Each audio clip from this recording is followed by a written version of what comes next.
Another important and most crucial point is, in the world of 2026, people believe in this concept of nuclear families, joint families, very few, right?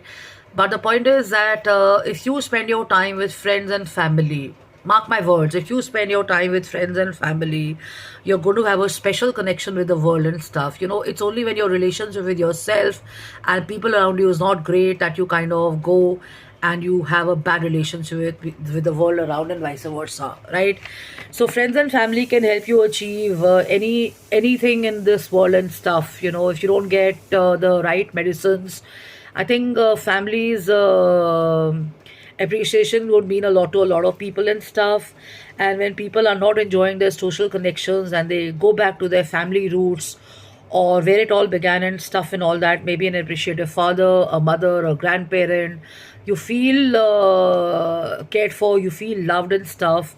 And no matter how competitive, how crude, how cold the world may get, but a few words of tenderness or kindness from a senior in your family or somebody in your family definitely kind of, rings that bell, and it kind of makes you think about all the fun, all the joy, all the laughter, all the great times in this world. And when you're with your family and friends, you're not thinking about the world, you're not thinking about office, you're not thinking about people around you, you're not thinking about the disturbing colleagues, the traffic, the issues of the world and stuff like that. So that's why family is really important, right? Now, with that comes, you know what the tiger scripts had said, family scripts, what is running into your brain, the way some uncle auntie thought, you thought that was the best way to be in life and stuff.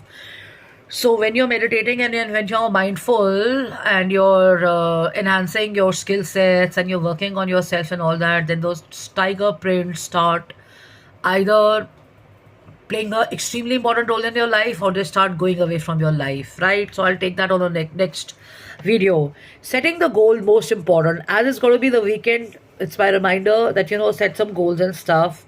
Because see, when you say I don't got no motivation, or I don't get it from people, or this place doesn't inspire me, this role doesn't inspire me, the environment doesn't inspire me and stuff. Part of it can be correct and stuff, but mostly it's you. Probably you don't like the place, probably you don't like the people, probably you're not enjoying your work, probably it's not the kind of work environment, probably it's not the kind of work you want to do and stuff. So you get to know about it and stuff, right? So very important is to set your goal. And when you think that going to a certain place motivates you, actually it's not the place that is motivating you, it's just you. That place is only bringing out the better in you. It's bringing out what is already within you and stuff, or it's just aligned